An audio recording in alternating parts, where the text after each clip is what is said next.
it's not really that in my I'm a baby. I'm sorry. You're over on a break?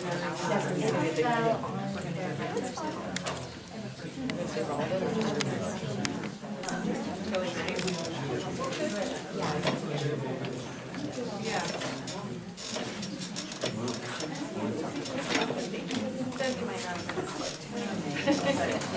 But she's like,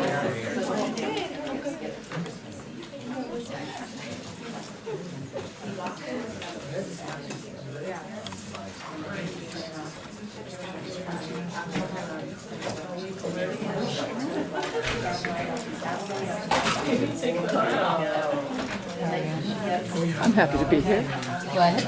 I'm happy to be here. Oh, good.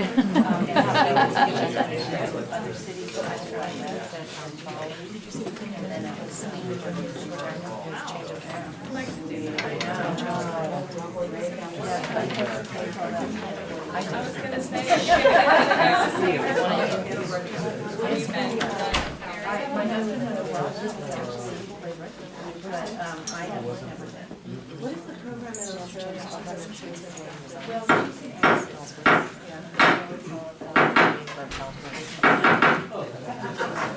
It's the last time we get to do this.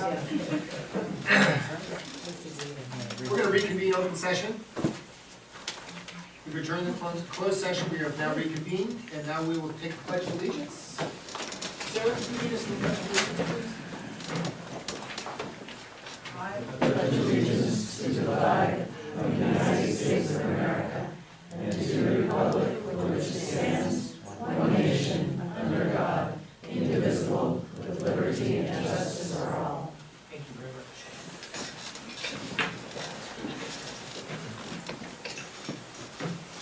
The school board in closed session has decided to reject a tort claim considered by a vote of 5-0. Now it's time for a public comment period. This is where a person may speak on any item that is not listed on the agenda. They're requested to fill out a speaker card, state their name and address before addressing the board. Individual speakers are asked to limit their comments for any items not more than 3 minutes in order to allow everyone who wishes to speak the opportunity to do so. Groups are asked to limit their comments to a total of 10 minutes. The board shall limit total time of public comment to 15 minutes at the beginning of the meeting. If additional time is needed, public comment will continue after the discussion items. I have a public comment card, but it's for an item that's on the agenda. Any public comments on items not on the agenda? Okay, seeing none. We're going to move on to recognition. We'll be recognizing our Employees of the Month and our Partner in Education for November of 2015. And first, we'd like to recognize Allison Edwards.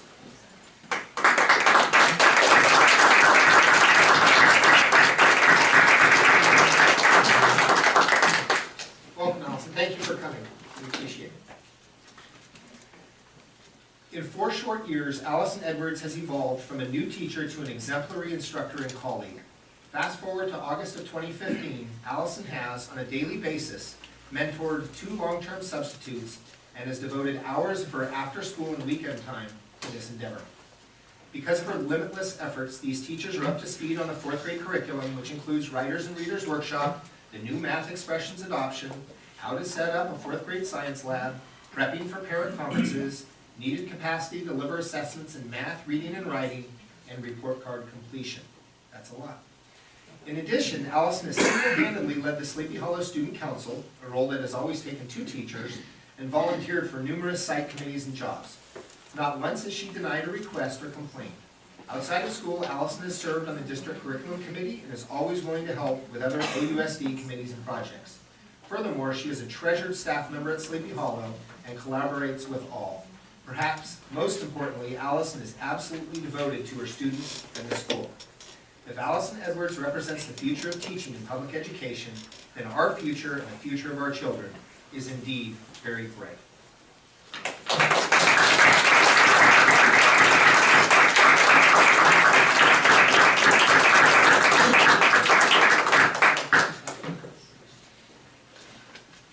Next is Kristen Torres.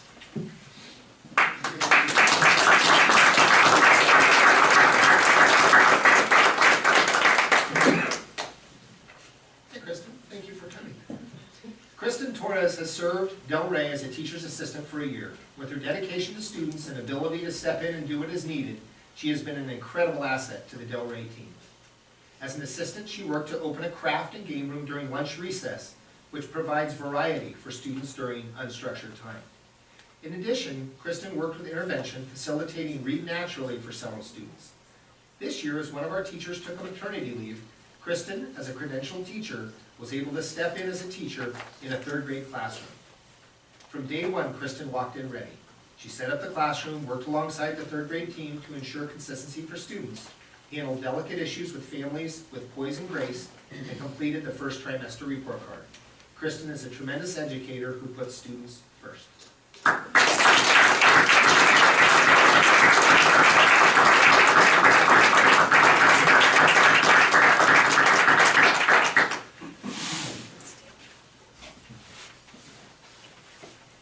And next is Cara Hoxie.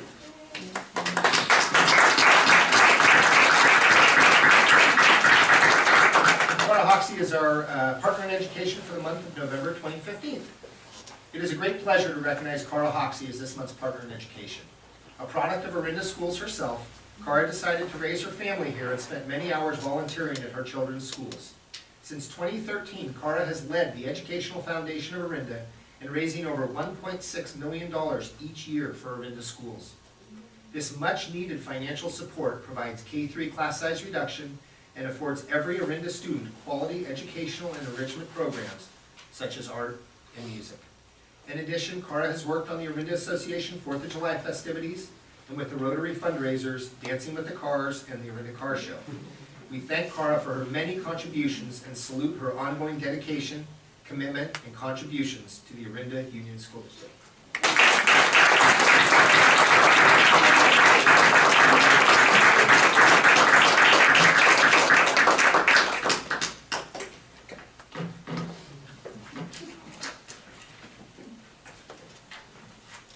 Next on the agenda is our consent calendar.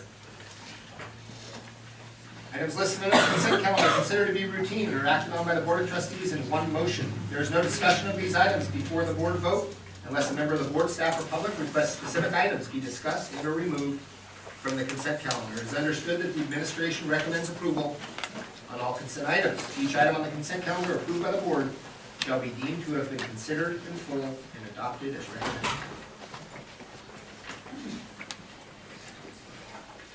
Matt, I would like to ask to remove one item from the consent calendar, and that's item F, the contract with Hunt Building and Design for the kitchen upgrade at Del Rey School. Sure. So we're going to do that at the end of the action item, so we'll put that after item F.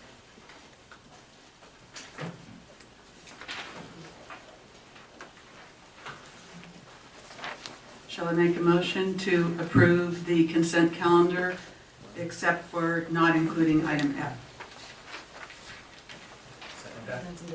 All in favor? Aye. Opposed? Okay.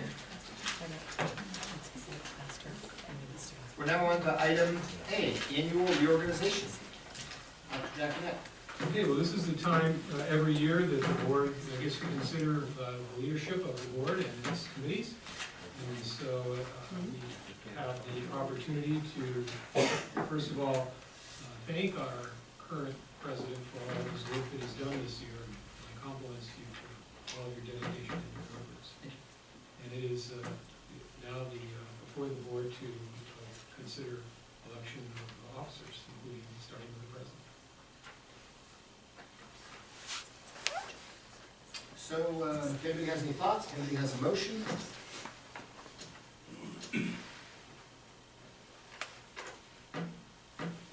I would like to nominate Julie Rossiter for president of the board. I'll second that. We have a nomination and a second. Any other nominations? Public comment. You do have to take public comment. Okay. Any public comment on this item? Okay, seeing none. This item's on for action. We have a motion and a second. All in favor of Julie Rossiter being board president? Aye. Aye. Opposed? Abstained? 5-0. Let's switch seats.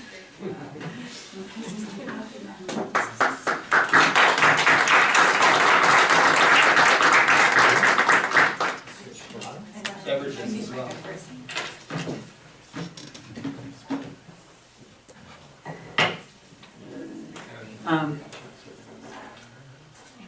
I forgot, I wanted to say something. I wanted to thank Matt for all of your work as board president. And I also wanted to say the reason I wanted to nominate Julie, because Julie is the next most experienced board member after Matt. Matt's our senior board member, and Julie's the next most experienced. So I really appreciate your accepting the nomination, and congratulations, Julie. Thank you. I do want to thank Matt for his excellent leadership over the past year. He's always been a great role model for the presidency, and your leadership has always been very engaged and upbeat, and really appreciate it. So, thank you. Okay. So, come on. Okay, so we are on the election of the Board of Trustees Vice President. So do we have a nomination? I would like to make a nomination. It has been a great privilege to serve as Vice President, and I'd like to nominate Carol Brown to have that privilege in this next term. I'll second that. Okay, or do we have any comments? Questions? I just wanted to say, although I think Carol would be great, I also think it's really important to have experienced board membership in the leadership role, and I would just like to nominate myself, having been on the board for 3 years and attended multiple CSBA trainings, 4 out of 5 of Masters in Governance. So I'd like to be considered for that as well. Thank you. Okay, we have a nomination and a second for Carol. We have a nomination for Sarah. Do we have a second?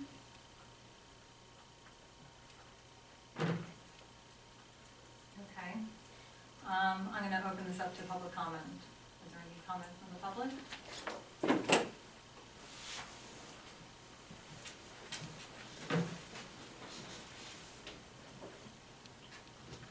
Charles Shannon, OEA President. I just want to say that in the past few years, Sarah, you've been very dedicated to this community. You do your homework. You are open to meeting with folks.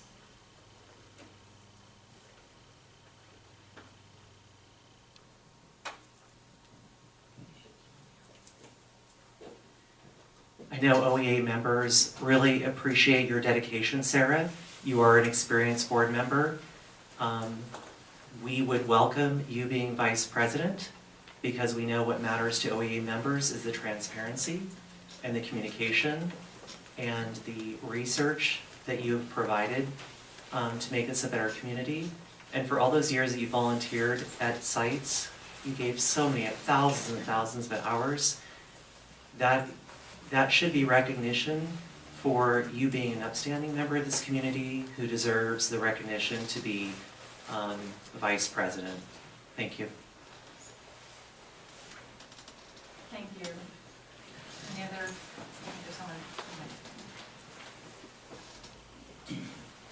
Catherine Palmer Collins, I'm the OEA treasurer at this time, and I'd like to reiterate everything that Charles said and call the board's attention to Sarah's dedication and experience in this regard. Thank you. Thank you. Are there any other comments from the public? Yes. Elaine Sullivan, OEA Vice President. I would also like to say that since 1987, I've seen every board in action in Orinda Union School District. And so I've seen a lot of performance by different trustees. Really appreciate Sarah Butler's commitment to the schools. And I'd also like to add that I think it's very, very important that any person serving in an officer's position on the board really understands budget and has taken budget workshops and has a thorough understanding of the workings of the budget, because that is the backbone of what we're doing. Thank you very much. Thank you. You are next. Hi, my name is Naomi Greenstone, and I'm a parent of a Glorietta first grader in Mr. Shannon's class. And I haven't had very much exposure to the school board, but in one time when I reached out, Sarah went above and beyond what I would have expected. She was so accessible and agreed to meet with me for coffee, really knew the issues, was interested in finding out my opinions on things. And I think that's a really important quality to have as somebody that not just is well-prepared, as we know, and has experience, as we know, but also is really accessible, values transparency, and really wants to be there for all aspects within the school community, not just teachers, not just parents, but also really cares about the students. I saw her at like the Glorietta Halloween event, and she's just a wonderful addition to the school board, and I would love to have her have the opportunity to be vice president as well. Thank you. Thank you. Are there any other comments from the public? I'd like to say something.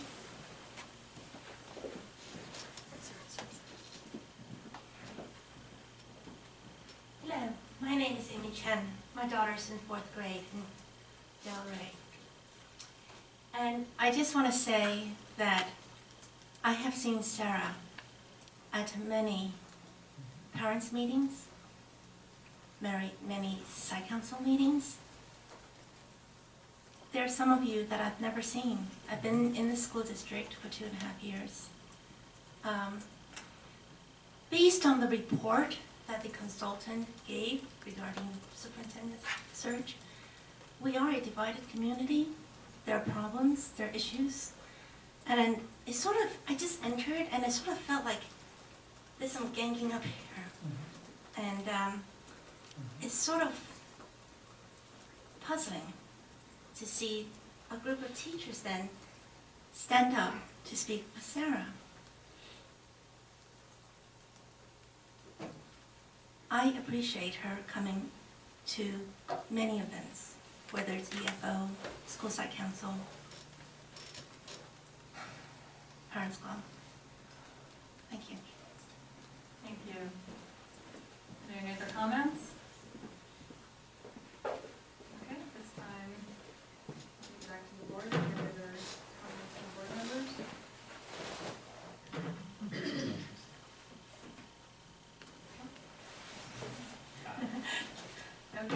I will make a comment, since I made the nomination, to say that it is a pleasure to work with Sarah. It was unconventional last year for me to nominate myself, so I understand what it's like to nominate yourself for vice chair. In part because I felt really strongly that as a board, we work together as a governance team with new and old, and a real motivator for this nomination for me is that I think something that worked well this year can work well in the coming year, having experience and a new voice on the board in the office. And I will add that, you know, while Sarah obviously is accessible and out there in the community, I don't have a reflection on Carol not being out there. I think Carol is also out there in the community and being, attending meetings and being accessible to the community. So I do appreciate how you've been conducting yourself as a board member. So. Okay, well, we have a nomination and a second for Carol, so let's take a vote on that. All in favor? Aye. Aye. Opposed? Abstain. Abstain? Thank you. Okay. So, Carol? I thought you said aye. Okay, so that is a vote of 4-0 and 1 abstention. You are vice president. Appointment of Board of Trustees Secretary.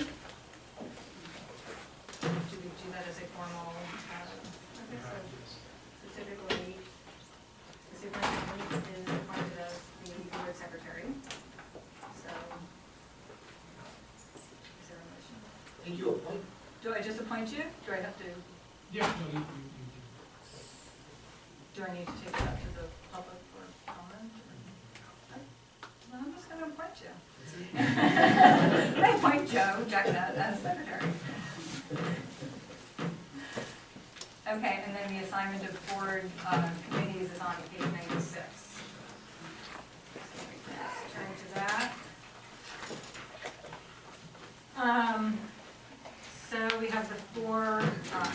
the committees that we staff with board members. The first one is Contra Costa County School Boards Association. Sarah, have you been attending those with Carol as the alternate, or have you been alternating? I have, Understanding that I was the alternate. I have emailed them several times, have never gotten, I think there was once where I heard that there was a joint meeting of Contra Costa and Alameda County, Okay. but they haven't been apparently holding these regular They haven't been meetings. active this time. Yeah, and I saw, just to further clarify, I saw one of the county board reps at a holiday event recently, and she said there wasn't anyone in the leadership position, so that's why there hadn't been meetings. It seems like there should be meetings, so I assume that someone's gonna pick it up and carry it forward, but yeah, there hasn't been meetings. Just what Sarah's repeating, I haven't heard any meetings. So do you want to just stay on in the position and just see if there's a meeting, or do you want to, Sure, I don't mind doing that. is someone else here already is creating that spot, that non-spot? Okay, so Carol, are you comfortable with staying as the alternate if there happen to be any meetings? Okay. Why don't we leave that one as is then? What about EFO? Have you two been alternating, or is this also one where you? Okay. Are you interested in continuing, or? I'm happy to continue. Me too. Okay. Does anyone else have a strong desire to take that spot? CFO? No? All right. What about Ledge Committee? Has that been, you've been attending those? Well, yeah, except they meet the third Thursday, and I often have conflicts on that particular date, and people have brought up an alternate date. So I'm not able to go to every meeting, so if anyone else. Evening meetings still? Yeah, they're all evening meetings, and they meet the third Thursday of every month. There was, I believe there was 3 remaining meetings that I was gonna be able to attend, but there's 3 others that I wouldn't be able to attend. So if anyone wanted to, actually, that could be a 2-person, somebody could be an alternate, and then they could attend other dates. It is a very interesting group, in case anyone's not familiar. This is the ledge team for Las Trampas Creek Council, which means it's reps from all the schools that feed into the Oclanis districts locally. It's there's a school rep from, or there's supposed to be from every school, and there's a few board members that, there's a board member from there's 5 districts from each district that rotate through. And it's held at the Oclanis district office conference room on the 3rd Thursday. 7 o'clock? 7 o'clock. So I can, Thursday? it's on the 3rd Thursdays at 7 o'clock. It's a very interesting meeting. It is under the auspices of PTA. They're also organizing Advocacy Day in San Ramon, which will be April 15th. But it's half of the schools are parent club schools, and the other half are PTA schools, and we just work together to advocate to Sacramento on the benefit of schools. So if anyone wanted to be an alternate, that would be great. Then they could go the times when I can't go. But I'm happy to continue going when I can. Okay. I'd be happy to be an alternate. Okay. Great. Okay. Carol down as the alternate, and you two can just coordinate and see if we can get coverage as much as possible in those meetings. And then the Orinda school bus. Does anybody here have kids that take the bus? Nobody on the board right now has a kid. You don't Not have currently, a no, bus? we're done. No bus. Okay. I'm happy to continue to serve, but you didn't get to serve on a committee last year. I feel horrible for you. She's on the go. I actually did okay not being on the committee. It was You okay. did a lot of work. Just not on I these didn't realize committees. that. So I'm happy to continue. Okay. There's lots going on there right now. Jason, do you want to stay as the alternate, or I could sub in as alternate? But if you're committed to it, I won't. Matt never called on me to be the alternate. Yeah, it's held on the mornings, essentially, every other one of our board meetings, there's a bus meeting. Okay. So Those are beautiful it'd be a tough one for you. Yeah, Well, so, why don't I yeah. put myself down as mornings are better for me? So So there. That's the second Now day you in won't feel January so, for you. bad for me. Okay. So we've got that. Now we move on to, action item B, resolution 1507, authorized signature resolution. That is, Good evening. Each year in the month of December, a resolution is required to update signatures. And I am recommending that we approve the signatures as listed, and there is a roll call. Oh, okay. So this I item move we is. approve resolution B, or action item B, resolution number Well, 1507. I just have a quick question. It says resolution 1507, but at the top of it, it says 1606.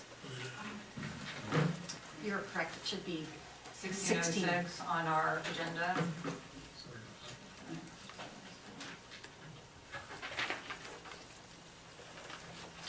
Well, are there any questions from the board? Let's see the questions and comments. None? Are there any comments from the public? Back to the board. Okay, so now I move that we accept action, or approve action item B, resolution number 1606, authorized signature resolution. Do we have a second? Second? Okay, this is a roll call. Sarah? Aye. Jason? Aye. Matt? Aye. Carol? Aye. Aye. Okay, that's unanimous. Action item B passes 5-0. C.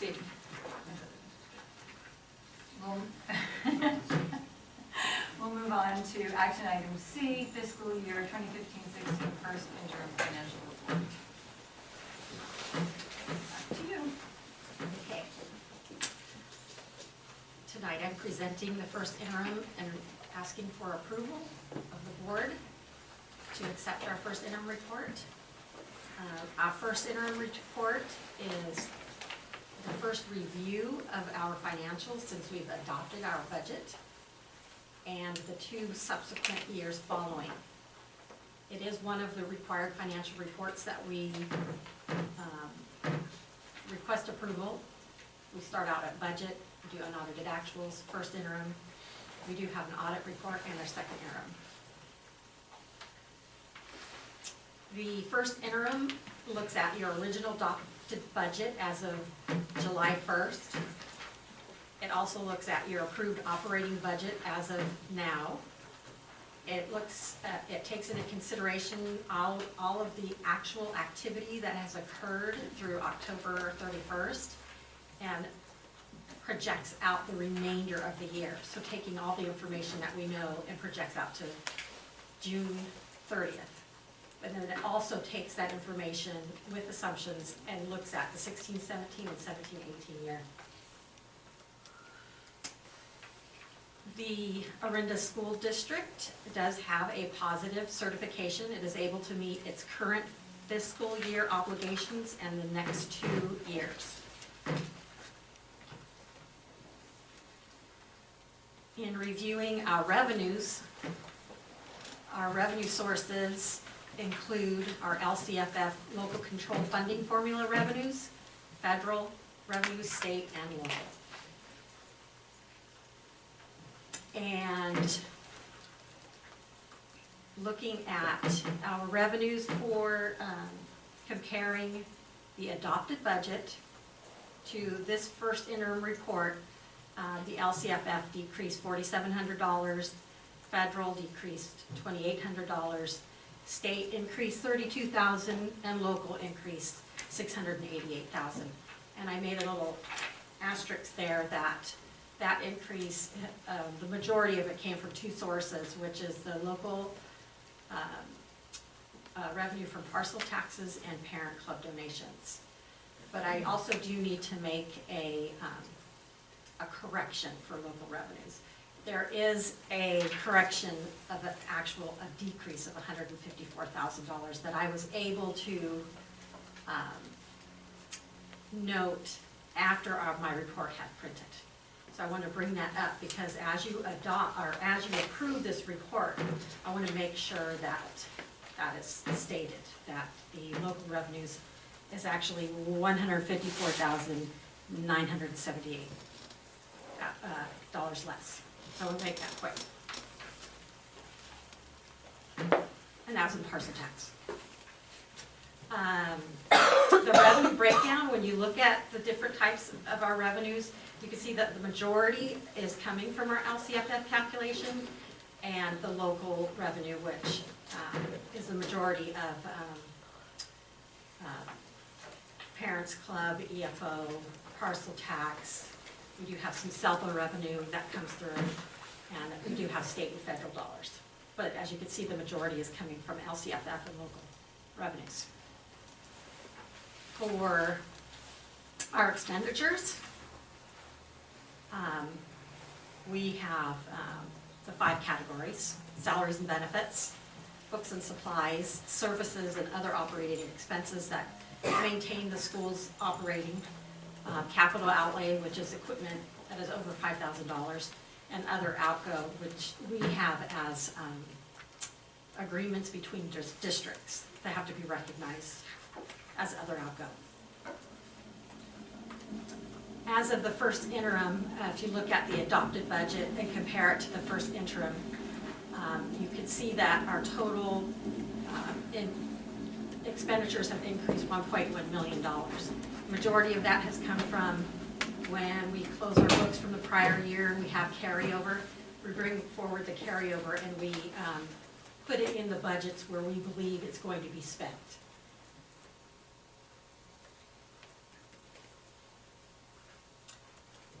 The expenditure breakdown, they're certificated, classified, benefits, and the books and supplies, other services. You'll see that it does take people to educate children, and their total salary and benefits is 79% of our budget.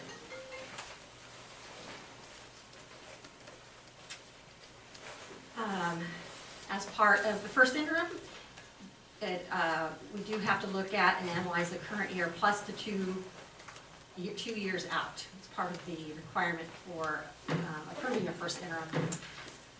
So the 16, 17, and 17, 18 are projections. And the assumptions, there's quite a lot that you have to look at when you're doing the assumptions. Enrollment, and then the students actually attending, which would be our ADA, or average daily attendance. There is, now that we have the LCFF calculation, there's that gap growth that the state is trying to reach us to the target. Funding, which we're receiving on a per student basis. Our attendance rate, what the COLA, the state COLA is, and just to, oops, where are we going? Did it touch anything? No.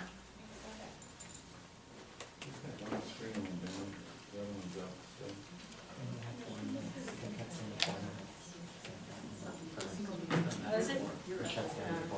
Oh, that's that. But the board can't see on the screen. Well, you have a handout. Yeah, so why don't you And go so ahead, the so people can audience look at can- that, okay. and then we have our handout. So, Jot that down. okay. So, going back to the assumptions. Oh, thank you, Stuart. Our COLA, which on the LCFF calculation is applied to the target. It isn't what we get on our current funding, but as a whole, it's meeting our target. And then we also have our percentage of students that are unduplicated. So what I would be able to provide here is showing you the assumptions that I'm using in each year. In addition to these 7 assumptions, we also take into consideration step and column. And our stirs and PERS, now that one went up. STRS and PERS pension reform. And we are phasing in our funding, which is next that one. Oops, how did that move? I didn't even touch it and it moved. The phase-in funding ratio, this is telling us how much of our LCFF calculation that we're getting funded, and every time they're funding our gap, we're getting closer and closer to being fully funded. And as you can see, through the years, we're, by 17, 18, we'll be at almost, there we go again. We'll be at almost 95%. And by 2021, the state is projecting that they'll fully fund us by 2021 of our target. So, taking into consideration all of those assumptions that I just talked about, and applying them to our budget and projecting out our 15, 16, 16, 17, and 17, 18 budget is presented, showing us a beginning balance, our revenues, our expenses. Our revenue over expenditures, we would not be deficiting at this point. We do have an ending balance, it's positive all 3 years. And within the ending balance, part of it is assigned. That makes up a lot of different components, like our designated for economic uncertainties. And then we have the unassigned balance. And as you can see, in the unassigned balance, we do have a growing reserve. So, what's next?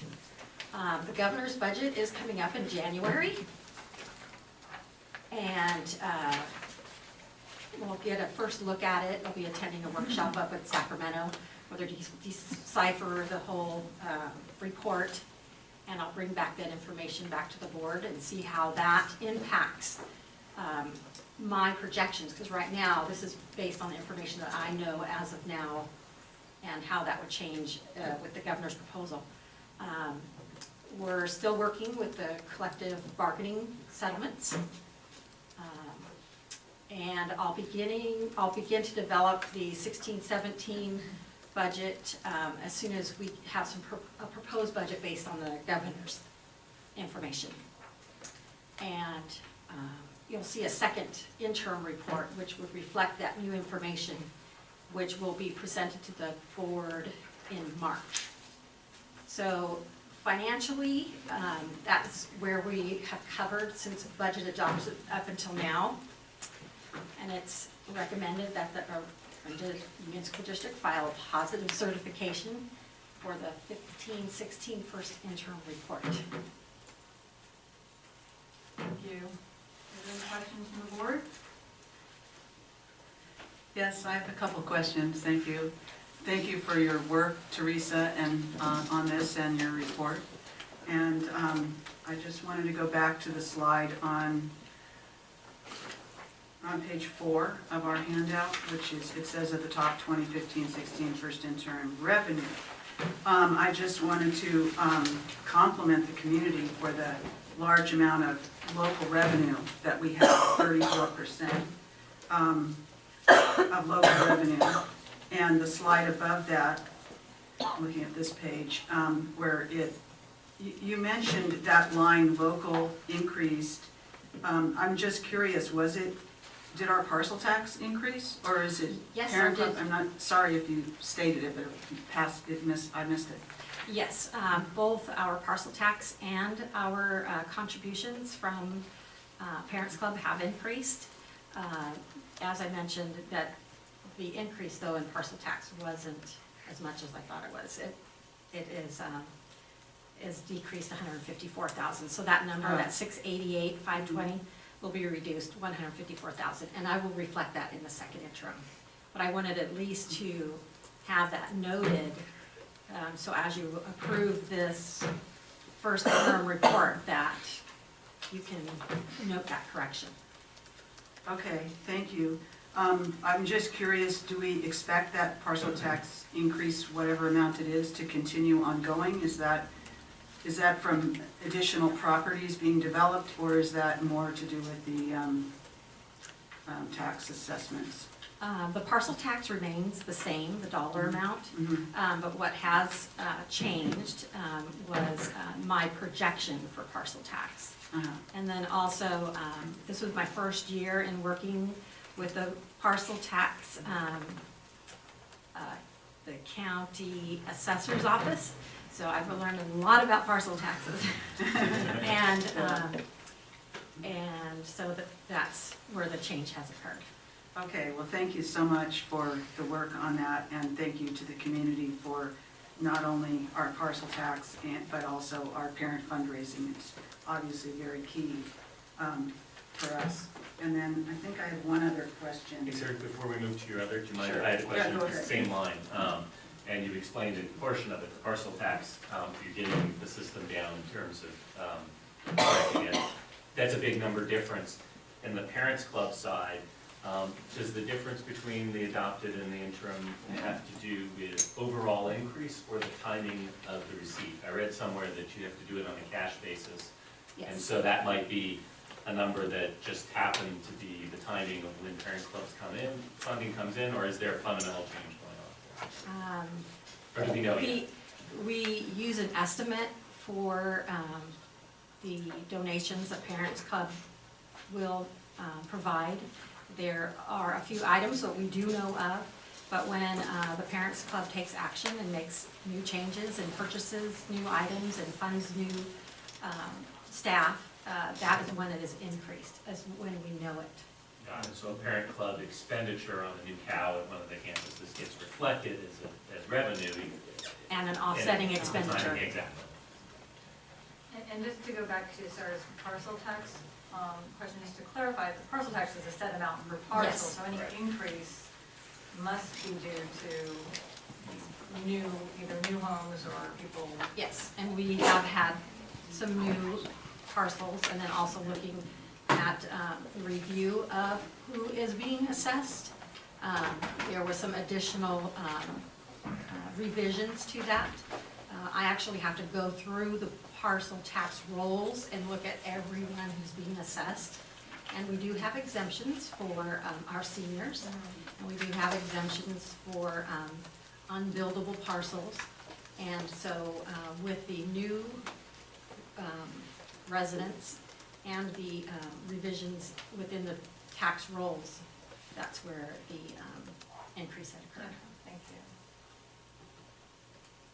Yeah, I think in addition to our per parcel tax, the school district also receives a portion of our general taxes, although it's a much more complicated formula. That's why I said that about tax assessments. I remember about a year ago, or maybe it was two, when after coming out of the recession, they were talking about tax assessments going up and a little more money coming to school districts for that reason. So I wasn't sure if that had anything to I do don't with know it. if that would be reflected in local. That wouldn't be local, or- you're right, you're absolutely right, but I just wanted to clarify why I said it that way. And that is to differentiate between the parcel tax and our taxes that are assessed through our LCFF calculation. Even if we do, like during the recession, the property values decreased and we received less taxes, then our state revenue goes up. And then, and vice versa, as our property taxes go up and we receive more property tax revenue, our state aid will go down, but we'll never get more than what we're allocated for LCFF. It's either in state revenue or our property taxes, but just because property taxes are going up, doesn't mean we're getting more LCFF money. Okay, thanks for clarifying that. The other question I had was further on in your presentation on page 8 of our handout, where it says MYP assumptions at the top, step-in column, STRS and PERS, pension reform, phase-in funding ratio. Could you say a little more about STRS and PERS? Because I know that over the next couple of years, there's an increase in our obligation for STRS and PERS, and since it isn't really spelled out here, I just wondered if you could comment on that, because that is a burden to school districts that the governor has put on us. Yes, the STRS and PERS pension reform is due to the unfunded liability, to where the districts and the employees will be seeing a change in the amount that is contributed to the pension. On the multi-year projection, I do show in the board packet the details, but just to let you know, for STRS, the district will be paying 1.85% more in 15-16, and that's on page 104. Yeah, for STRS, it's 1.85%, 15-16, 1.85% also for 16-17 and 17-18. On the PERS side, so what it is it's taking our current rates and increasing it by 1.8% each of those 3 years. And for the PERS cost, employer costs, it's in 15-16, it's 0.076%. In 16-17, it's 1.203%, and in 17-18, it's 3.55%. And all of the increases in STRS and PERS pension reform have been reflected in the multi-year projections. Okay, so just so that I am crystal clear on this, so where it says STRS pension, for example, 15-16, 1.85%, that's an increase on the STRS portion from the previous year? Yes, Okay. what the current rate increased by 1 point, well, yeah, prior year and then increase it by 1.8. Okay, which all adds up. But thank you for explaining that. I think that's all the questions I Anyone else have. have questions? I have a question about the enrollment projections. So, my recollection is, if we looked at our demographic studies, that would show an increase in enrollment, but I know we had a small decrease, or somewhat of a decrease this year. Is that why going out, you're continuing the decrease, or is, I mean, what are you basing that on? There are different variables on how you look at enrollment in ADA. The enrollment that I'm using in the projection is dealing with current known information and then using our demographic study. In the current year, I do compare, though, last year's enrollment to this year's enrollment. So depending on what you're looking at, for the first interim purposes, I'm using current, the other item is our October, what they call CBEDS now is now CalPADS count. Okay. I'm using that along with the demographics. So is the point to be sort of on the conservative side on your Yes. enrollment projections, so that Yes. you're not anticipating Yes, money that's that we correct. have. And the other, it's not really a question, but a point, you know, looking at your charts of how we're already at 90-something% on the funding, so we don't have that big an increase coming to us on the LCFF funding. I'm looking at the CalPERS increase in what our district needs to provide for the pension funding, and the possible loss of the Prop 30 funds coming up when those expire unless they're extended. You know, I guess I'm looking at something that is making me a little concerned about what's gonna happen in the future with, you know, we're already very dependent on local funding, but it's just something for us to kind of keep an eye on and Yes. see what happens. Yes. Are there any other questions from the board? Well, yeah, just a comment, the beginning of the Prop 30 begins to expire, I believe, next December, a year from now. So I'm curious, to Teresa, on your multi-year projections, were you advised to account for that, or in doing these, or I assume you get some sort of advice from school services or someone? Yes, the assumption is to continue with the Prop 30 funding as the current information that we have, but there is legislation going through to put forward to the voters to extend that information. And until that information is known, And you're we'll extending continue. both pieces, the sales tax piece and the income tax piece?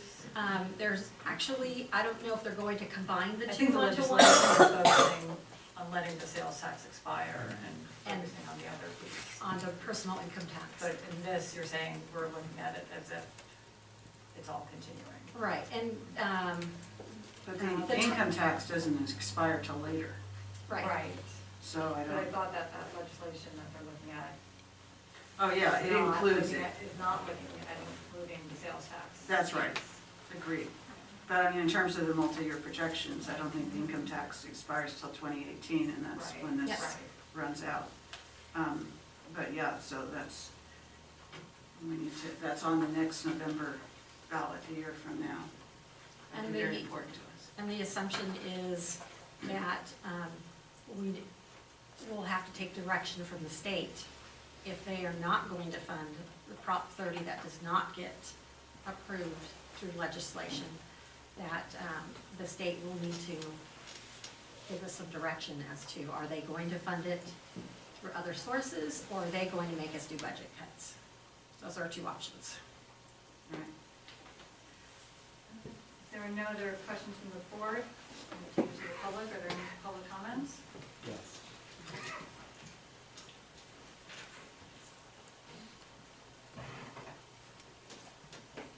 With this being my 11th year, I've been able to have a chance to see how hard our parents work. Putting on fundraisers is no easy task, and time again, I see parents putting in thousands and thousands of hours.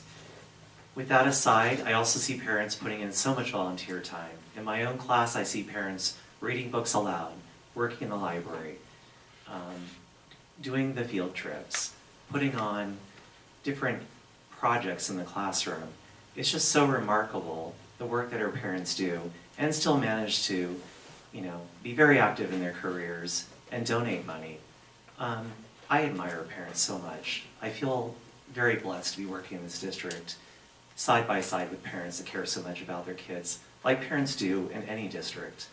I just want to say tonight to parents who are here and who are going to view this, on behalf of OEA, the teachers, we really thank our parents for their commitment, and we really enjoy working with you and look forward to our continued success in the district. Thank you. Thank you, Charles. Are there any other comments from the public? Okay, back to the board. Any other comments? Move that we approve the fiscal year 2015-2016 first term financial report. I'll second that. All in favor? Aye. Opposed? Okay, so action item C is passed 5-0. We are now on action item D, AV 100 certification, Orinda Education Association. Okay, so that's you again. Okay.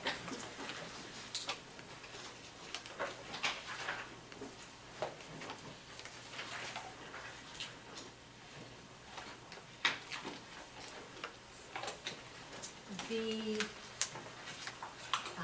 administration and the OEA bargaining group has come to, has had collective bargaining, and we have a tentative agreement. Part of the process of reviewing the financial part of this tentative agreement is we must complete an AB 1200 and get it approved by our county office. The county office has looked at our finances and taken into consideration this agreement, which is the following. In 14-15,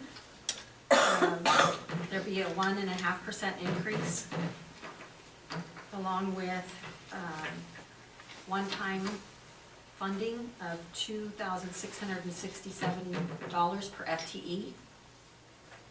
In 15-16, a 1.5% increase to the salary schedule, and a one-time compensation of $2,667. And in 16-17, a 1% increase in addition to a 1.5 increase. So it's actually a 2.5 increase, but I want to explain that the additional 1.5% is coming from the Educator Effectiveness Grant used for professional development, and the OEA staff would be working 3 additional days to receive the 1.5%. One day of work, one extra work day is equivalent to about 0.5%. So the 3 days is 1.5. And then also in the 16-17 year, a one-time compensation of $2,667. This is a 3-year agreement that would have a total fiscal impact on the general fund of $1.9 million. And I'm asking for a recommendation from the board to approve this tentative agreement. Thank you. Are there any questions from the board?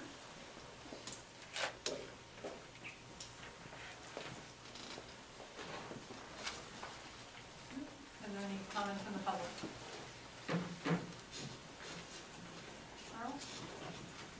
Charles Shannon, OEA President. I just want to say that I admire the 2 teams who worked very hard. It's not a robust budget. It's very challenging. We definitely deserve more money from our state and federal government. We worked hard. We made some tough decisions.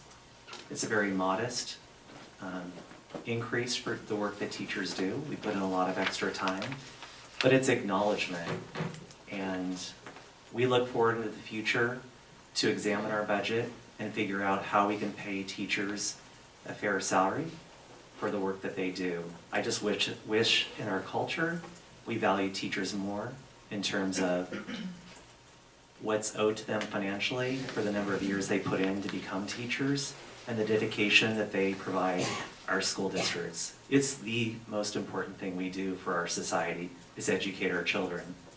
And we just wish that financially we were valued more. But I will say in this district, everybody in this district makes sure that we know that we're appreciated, and they go out of their way to do what they can for the lack of compensation that we don't get for doing something that is very important to our society. So I just want to thank the bargaining team and the district for working with us to do the best that we can right now. Thank you. Thank you. Are there any other comments from the public? Anything else from the board? I just want to talk about, sorry, Sarah, go ahead.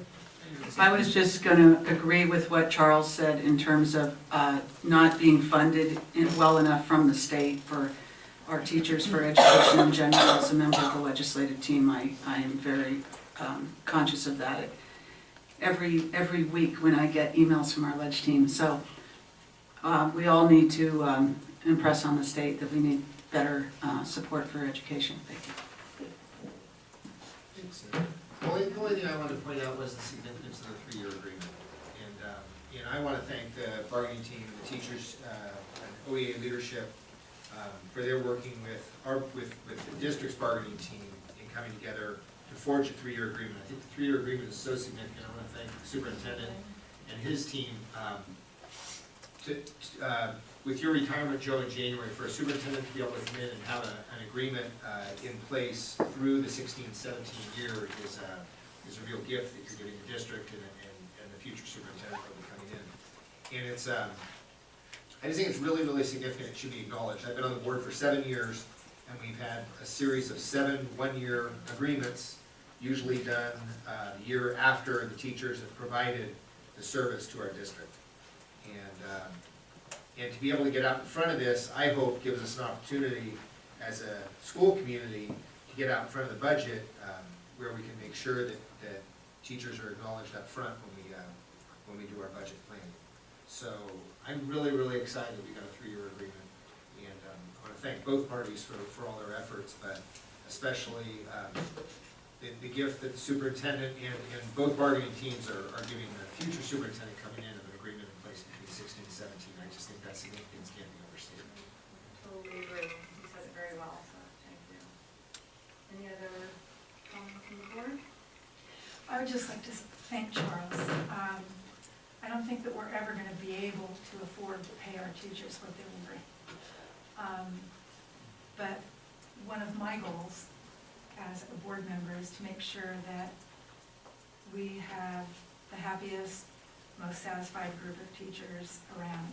And someday we can work along into valuing you with a financial reward every bit as much as I hope we can reward you in many other ways, working conditions. And I'm very, very grateful for what our teachers are doing for our kids. And thank you for that great work and really the gift that you've given the district in a 3-year agreement. I totally agree with Matt. Okay, so let me pile on, because all of what I've said really believe has been said too. It's an incredible opportunity that we should take advantage of as a board. And I love Charles' word acknowledgement. I loved what Charles said earlier about the partnership between teachers and parents, and I'll speak as a board member and a parent to reflect all the same. The parents are deeply appreciative of what teachers do in this district, for the district, for our kids, and for the community. And it's a great partnership we have. So thank you. Okay, this item is on for approval. I just wanted to make one clarification.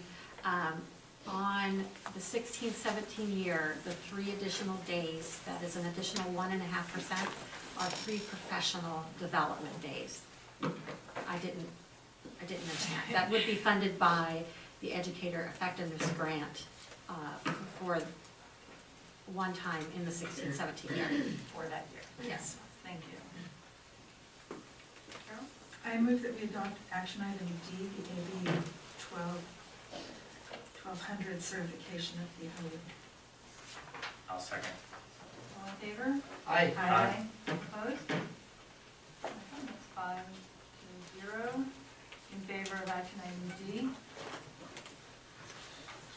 Okay, we will now go to action item E, 2014-15 to 2016-17 tentative bargain agreement between WSD and OEA.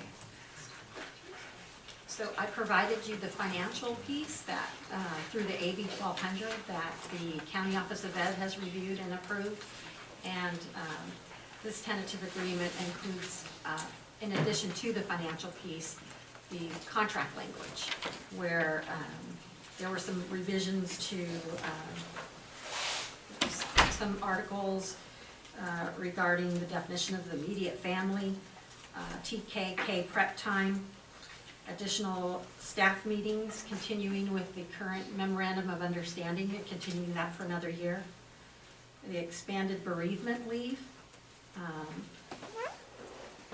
revision to the catastrophic leave bank, transfer compensation, and dental vision, health, dental vision insurance. And then we already talked about salaries and the workday. They're changing the workday for those 3 days.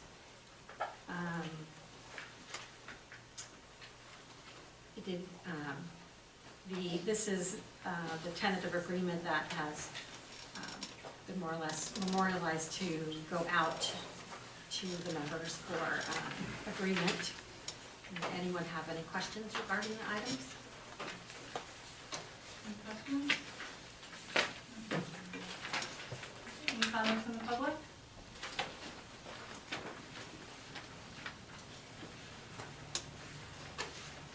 Charles Shannon, OEA President. I want to say that we worked really hard on the language. It's tough, but we were looking through language. We want to make sure that things that members were having a hard time with, we brought to the attention of the district, such as bereavement. And this is one I think that the public will truly appreciate. I remember when my grandparents were close to passing away, I asked about taking my bereavement so I could be with them in the hospital, and the district said, you know, I understand you want to take that time off, but you can't take it as a bereavement. So we changed the language to say imminent death, so that you could choose to take it and be with a loved one in the hospital or in hospice. I really appreciate that from the district, understanding that. And it came from a member of ours who said, you know, I'm not really sick, but I really need to be with my loved one in the hospital.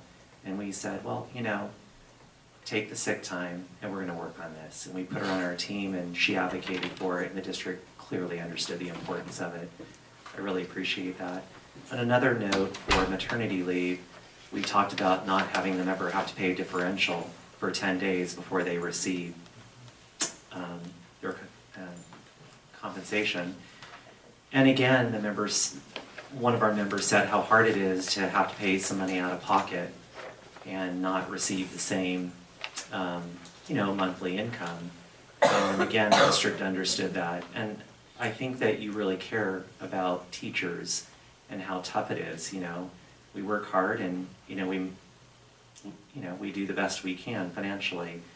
But when some differential's taken out, or we can't visit a loved one who's, you know, close to passing away, thank goodness we have a district that can understand the importance of those things and agree with us. So thank you. Thank you. Are there any other comments from the public? Anything else from the board?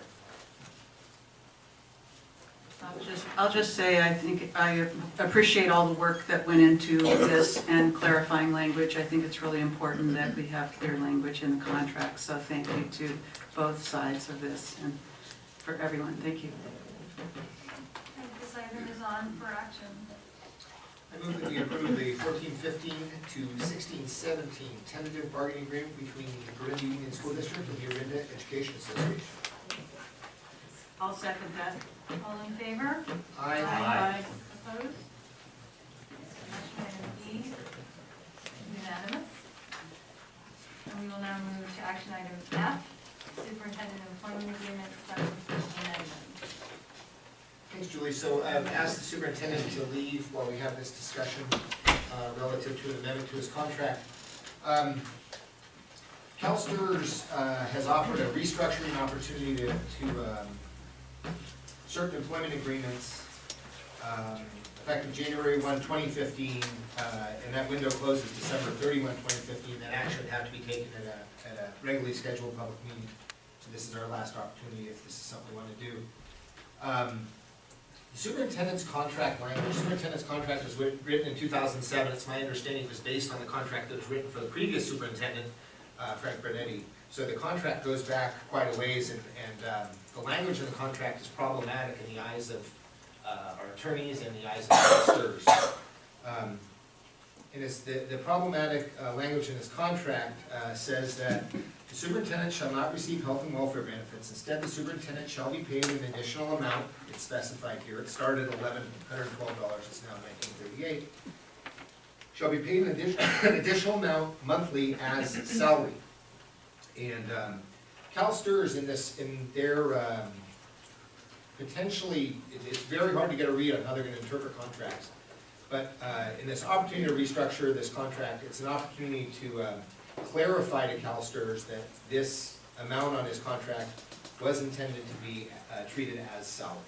And this is our opportunity to restructure that. It's important to point out that there is no increase in the superintendent's compensation by taking this action. This is just a Seventh Amendment clarifying how that secondary amount on his contract is to be treated. I know we met and closed on this thing for 2 hours with an attorney to get a lot of information. It is a very complicated topic. So this is our opportunity to discuss it and potentially take action.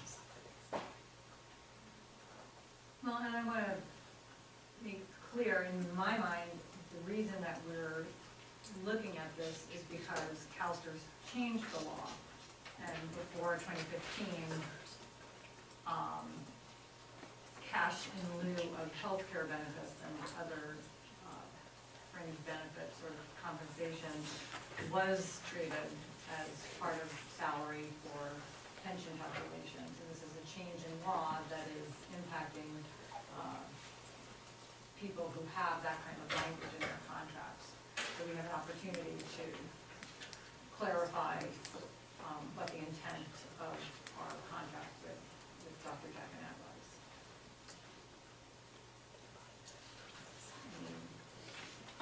Any questions? Comments?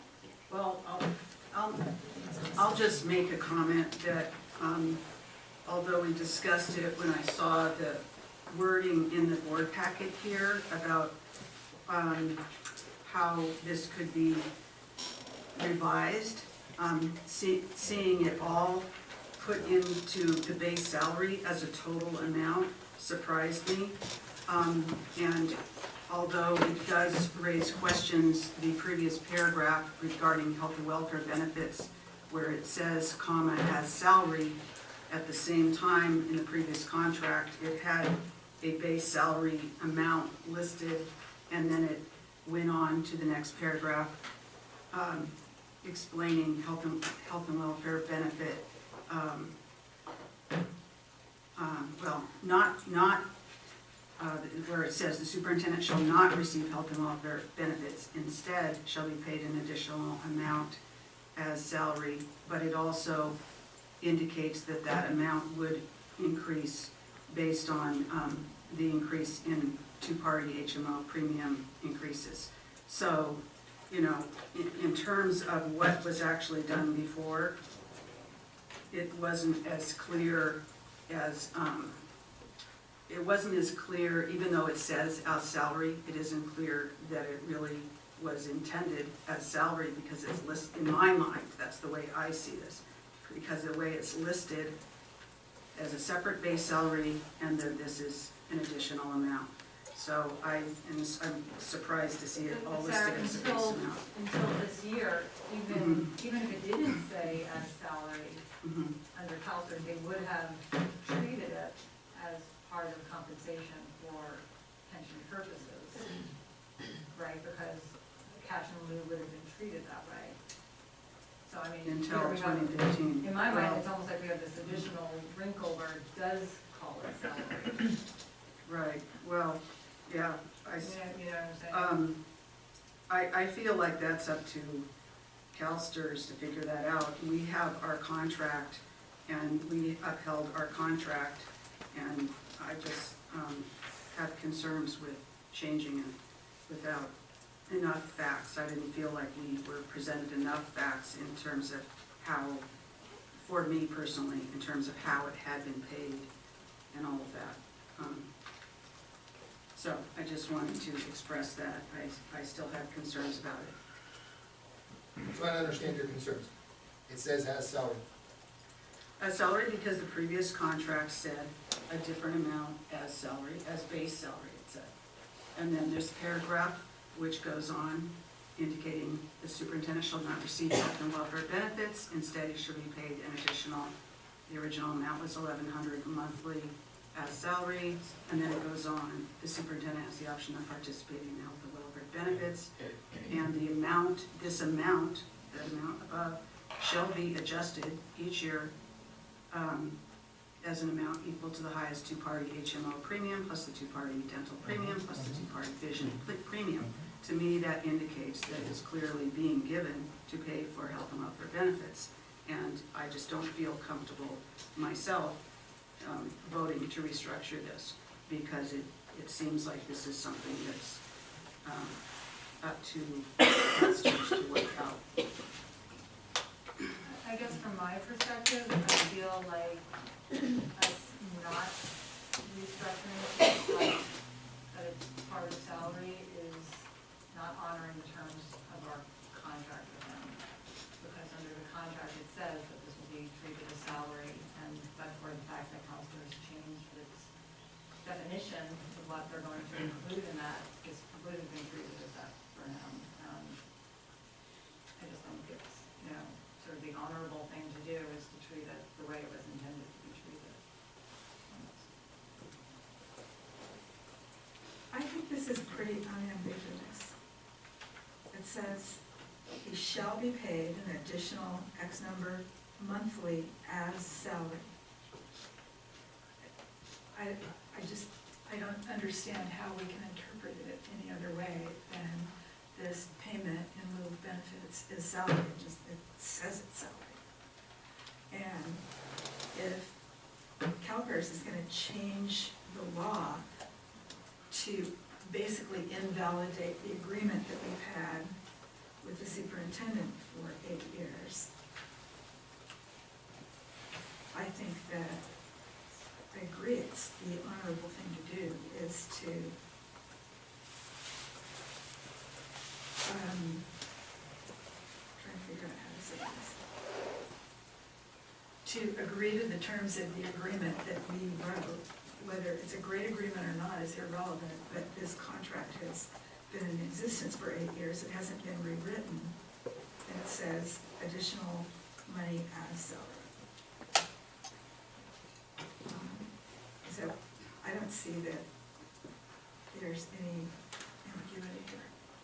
I want to agree with Carol that I had many questions about contract 2, and there's an argument that there shouldn't have to be any clarification in this contract, that it says what it says, and there's an argument for not changing it on those grounds. But we do have new regulations, and I feel like we have done right for our next superintendent by getting a contract in place with our employees, and we're doing right by our outgoing superintendent by doing something arguably we don't even have to do, but I think is wise to do given the way they've structured these regs, and I support it.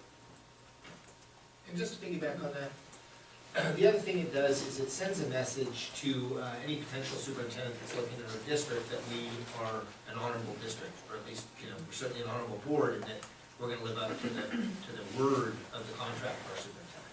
And I like the message that that sends to somebody who would be considering being employed in our district.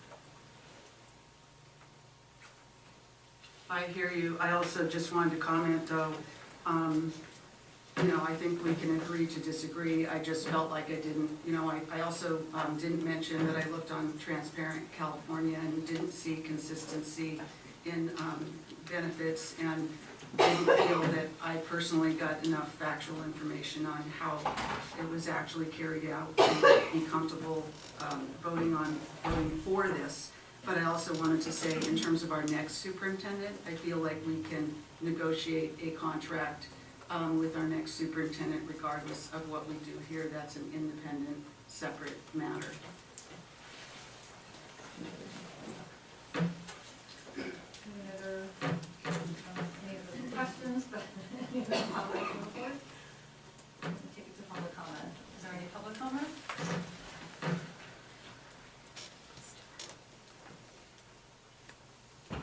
Charles Chanoyer, President. I do understand the superintendent's employment agreement. It does say as salary. I get that, and I'll understand how you vote. I just want to point out, though, that there was inconsistency in how it was treated by the director of business, not our current, but our past. For a number of years, the service contribution was not paid, and that person, in conversation with them, felt that it was to be used for medical, health benefits. And it also made me reflect that teachers who choose not to take their medical benefits can get a cash in lieu of $137. It doesn't go into their supplemental, it doesn't increase their base. They can't take that $1,400 that we now have, that we negotiated last year, and say, you know what, the governor's gonna let us restructure. We can now count that towards our base, which will improve our retirement. And I just feel like this is a way for our superintendents of the past and before the law changes at the end of the month to spike their salaries. Regardless of whether they're worthy of it or not, I just think it's a form of spiking. It was meant to be used for medical benefits. It wasn't a part of their base, but there was a lawyer that wanted to put in the words as salary. Public didn't know that the superintendent is now making a salary of what I've heard is 211 versus 100 and something. And I just feel that's not being transparent. Anyone can look on a website and see what a teacher makes and know what our retirement's going to be. Our best retirement's about 62%. of our take home, and our highest pay year if we work over 10 years. And so I just feel like this is just deceiving the public. It should be fair. Public should be able to know what our superintendent makes, and it sounds like, CalSTRS is going to make sure that this happens. But I think there was confusion. There was confusion amongst our directors on what this was meant for because of the words put in as salary. When I asked the superintendent about this money, he said it's if I want to use it for medical benefits. So in the past, it seemed like to me that it was understood it was for health benefits. But now that this, now that our current governor is allowing for a permanent restructuring, now it's going to enhance his retirement. It's my retirement too. It's CalSTRS. Teachers pay into CalSTRS. Districts contribute to CalSTRS. So it's going to affect, and we're about 30%. We have about 30% less now, and CalSTRS is at risk, and we're worried about that. So I just want to bring that to the public's attention because I don't think that people knew some of the things that I mentioned tonight. Thank you. Are there any other comments from the public? Yeah.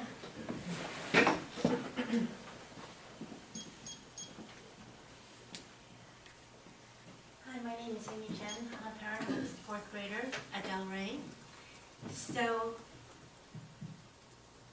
I'm just thinking about Charles Shannon's point of spiking, of increasing an outgoing superintendent's retirement benefits.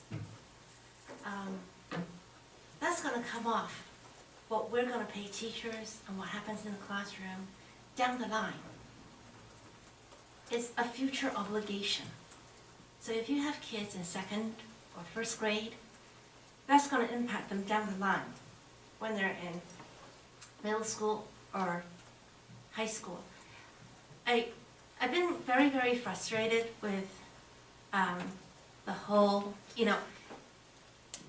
I have to say, guys, the report about the superintendent from the consultants you guys hired is devastating.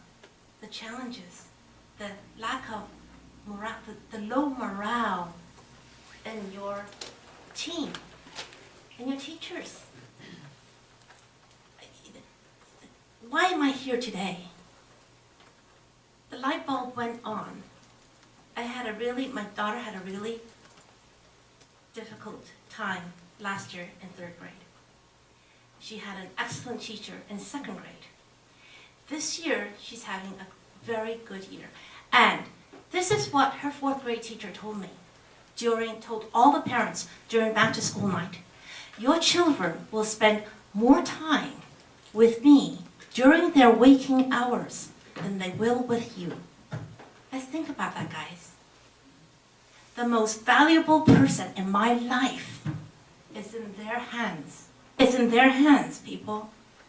And I've only got her for another, 9 years. So let's really think about this. Thank you. Thank you. Any other comments from the public? Back to the board.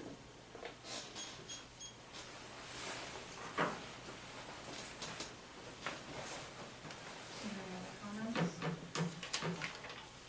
And I do want to make clear that this isn't an increase in any compensation, but this is acknowledging whether you agree with how the compensation is worded or not. This is acknowledging what was already in existence.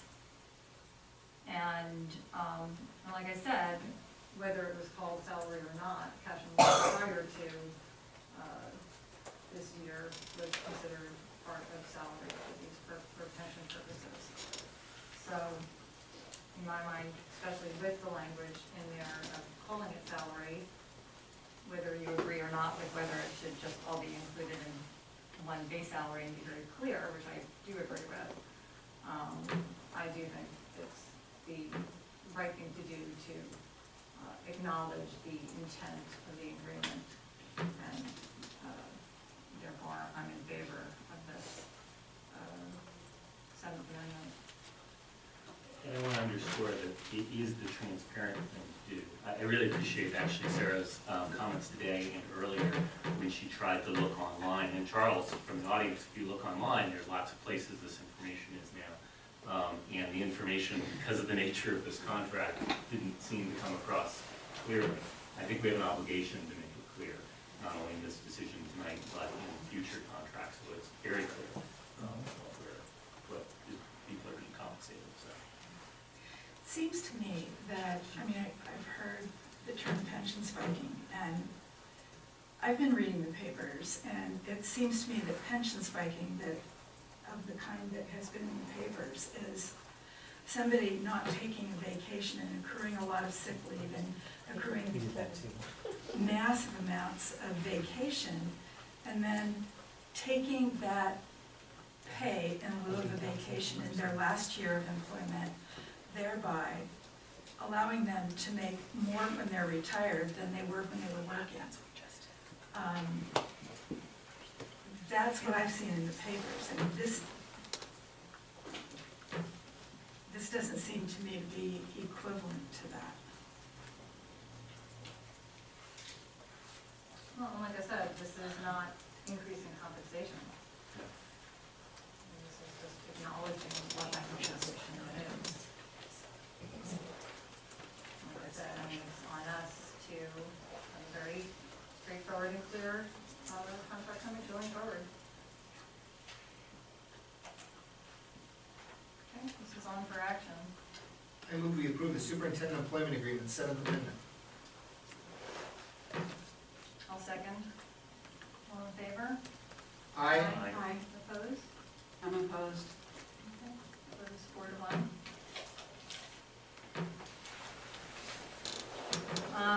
Why don't we do the consent item and then we'll take a break. Great. Sarah, that was consent item F.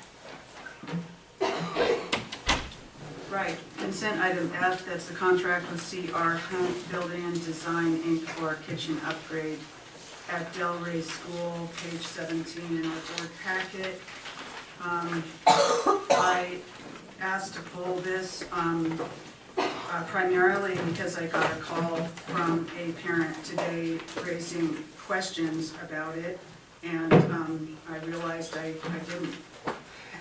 didn't have a lot of background on it, and I also reread it and realized that I would like an explanation, and especially regarding the washer dryer, that it says it would include, because that's not typical, as far as I know, in our other schools.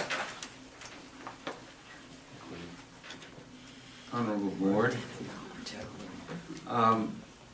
this project has been in the works for at least 2 years now, and my predecessor was involved in trying to get a number of bids for the project. The principal, who's with me now, teachers, parents have been a little bit concerned about the age of the kitchen area in the administration building. That was put in 1953, and they wanted to upgrade the cabinetry there and to just modernize that area, upgrade it so it was both functional and would serve their needs. A number of bids were taken by Ed. I've got some additional bids. This, the low bidder, CR Hunt, is a neighbor, a parent, a supporter of the schools, and the contractor who wanted to make a contribution to his local school. So he's basically donating a lot of the labor that otherwise would cost for this.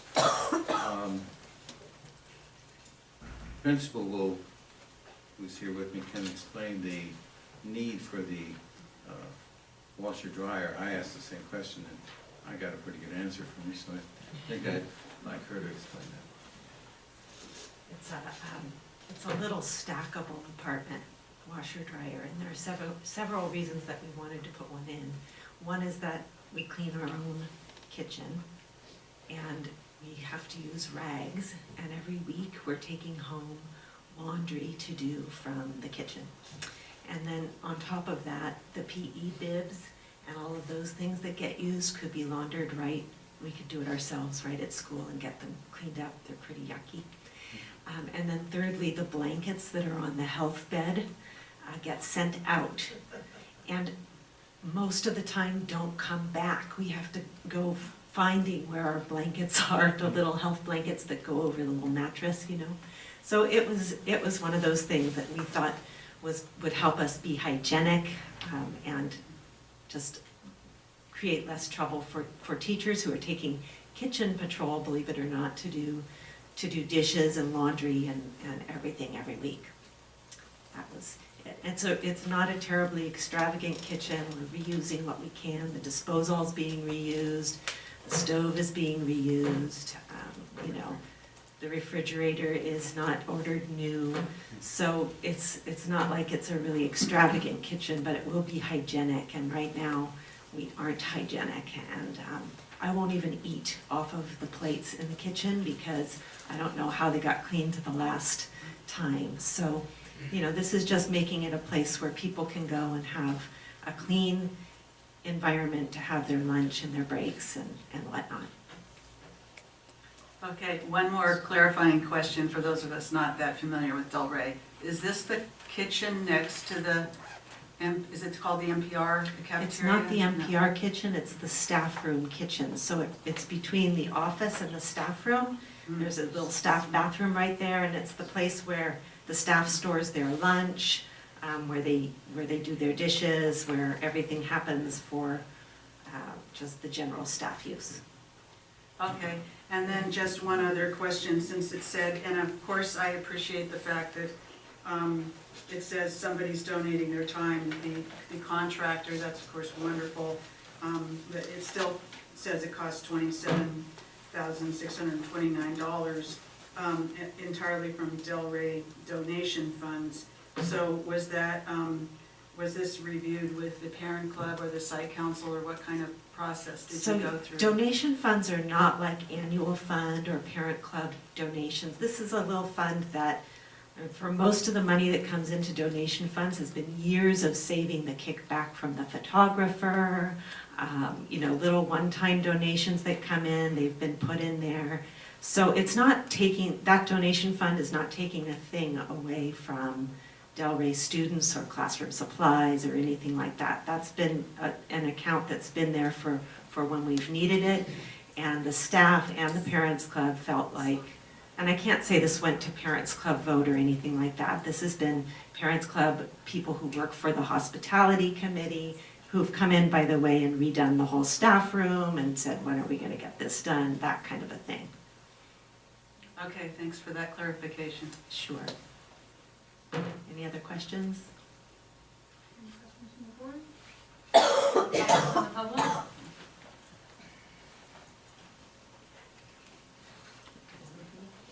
Yes, Kirsten, will be nice.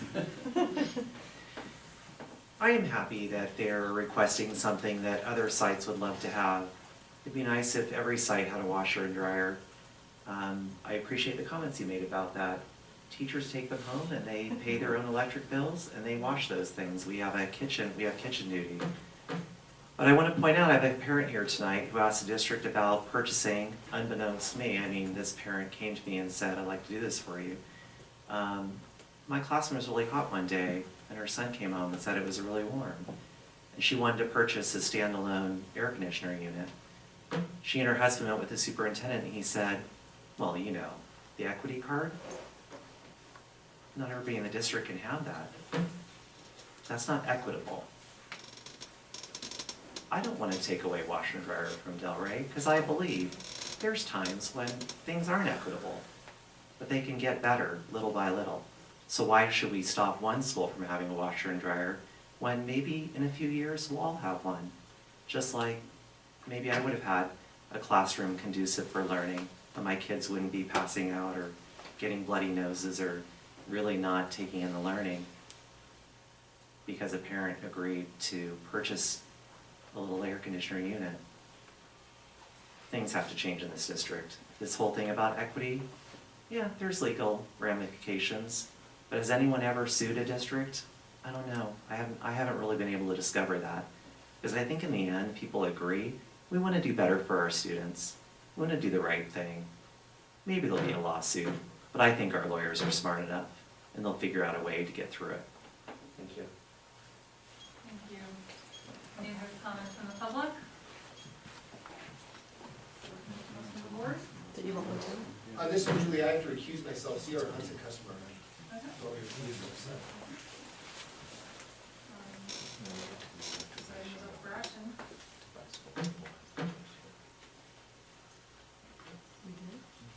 Well, I'll move that we approve the contract with C.R. Hunt Building and Design for the kitchen at Del Rey. I'll second. All in favor? Aye. Aye. Opposed?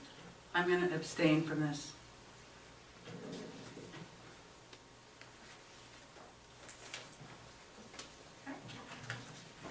So action item from the consent calendar F just passed by a vote of 3 to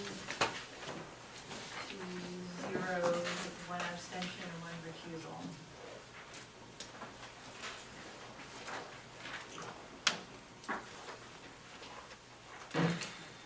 Okay, so why don't we take a little break? And So come back at 7:45.